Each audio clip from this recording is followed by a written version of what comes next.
Would you disagree with that, or? No, I think that's consistent. I think that's we see the ridership in Oakland being fantastic, and I think almost every group that we've talked to has said, obviously, we'd prefer you to be near a BART station. It makes a lot of sense. And I think especially with the measure that passed in San Jose and BART being extended and ridership growing, that's the feedback that we've gotten through the NOP process. My colleague, Ms. Natarajan, talked about the San Jose connection. Have you received, since we received our packet, I know it's breaking news about the San Jose BART extension, but do we have any further updates of what we think the ridership would be coming from the south up to the north? I mean, you guys must have some sort of projections of what attendance would be. We haven't done that analysis because we haven't focused on the alternative at this point. But that, and also just the measure recently passed, and I think there's more of an impetus to fund those types of transit investments. So it would be something that we'd work with BART on to try and come up with some good estimates. Okay.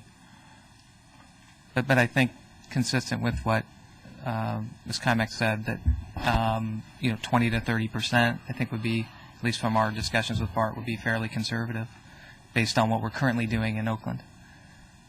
Okay.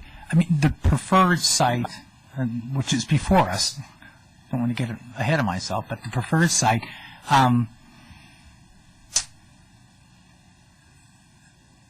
the blend of the commercial around the stadium and the possibility of economic development or economic prosperity from that. Can you comment on what would be left with the commercial development if it didn't have that catalyst with the stadium?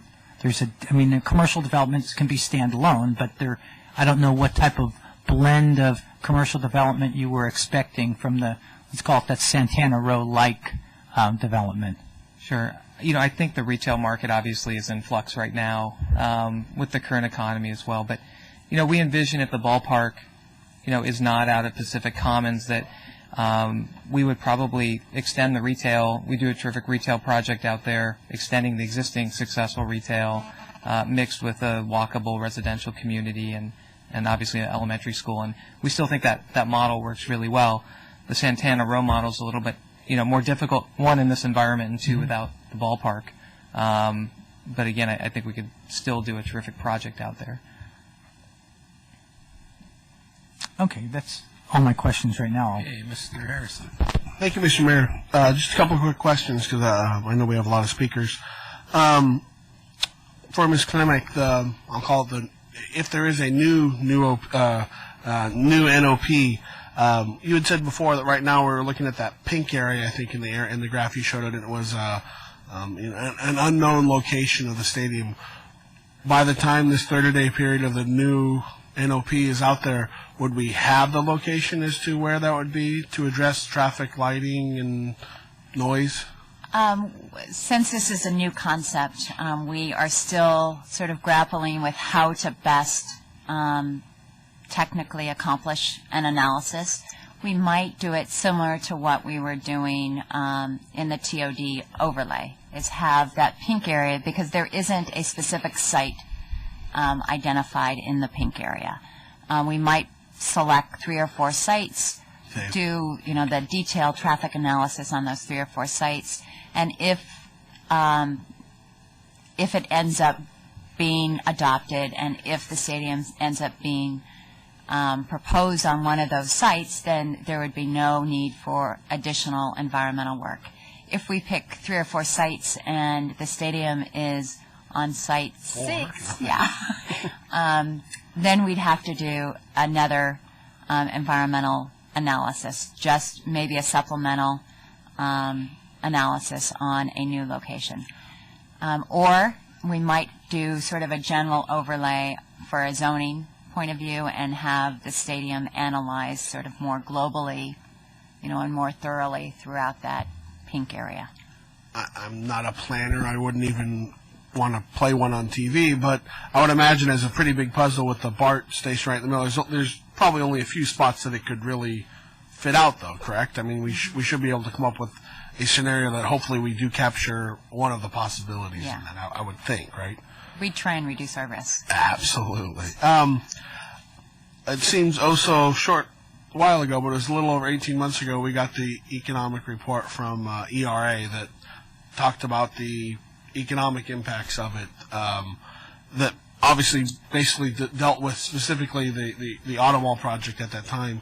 And again, I'm not looking for another slick, nice, very extensive report, but this council has always said that should the A's come to Fremont, it needs to make sense for the city of Fremont. If the new NOP goes forward with that as the preferred site, would we get some sort of update to address the economic side of it that shows, okay, now we would have the high-density office that will provide the jobs. We'll have some commercial. We won't have the other retail, but there is the, as Mr. Wolf just alluded to, other retail opportunities at Pacific Commons. Yeah. Oh, I'm sorry. I think that's as much a question for the applicant. Okay. Yeah, I think in the alternate, we are projecting about the same amount, if not a little bit more, retail and potential future expansion of the auto mall, which has been requested by the city over, again, the market is a little different today. But Flux was a very generous word when you used that about retail, I think. yeah, it's a tough environment. But there are still retailers that do want to be in Pacific Commons because it's such a successful project. So, and so we do still see over time. We think that the residential and the retail will take some time to build out, obviously. But we think that there's great potential there still. I guess I would just like to stress, I think that's important information for us to have as we move forward to what could be the alternative site. So that's it for now, Mr. Mayor. Thank you. Thank you. Ms. Chan. Thank you, Mayor. Okay. Regardless of whether it's the preferred site currently or alternative site, could you address, originally it was the housing that was going to pay for the stadiums. Now that the housing market is sort of in a downward influx. Thank you. Flux is a nice word. Yeah. Could you please explain what's the intention of financing the ballpark? Sure. Basically, what we had thought in the past was that the housing would go at the same time as the stadium, and it would be it would just pay for a portion of the profits from the development of the residential and the retail would help to pay a portion of the cost of the stadium. And so instead of putting those profits in our pocket, we put it into the stadium. The same really applies. We want to do the stadium as soon as possible, and we, have funds through the team to do that.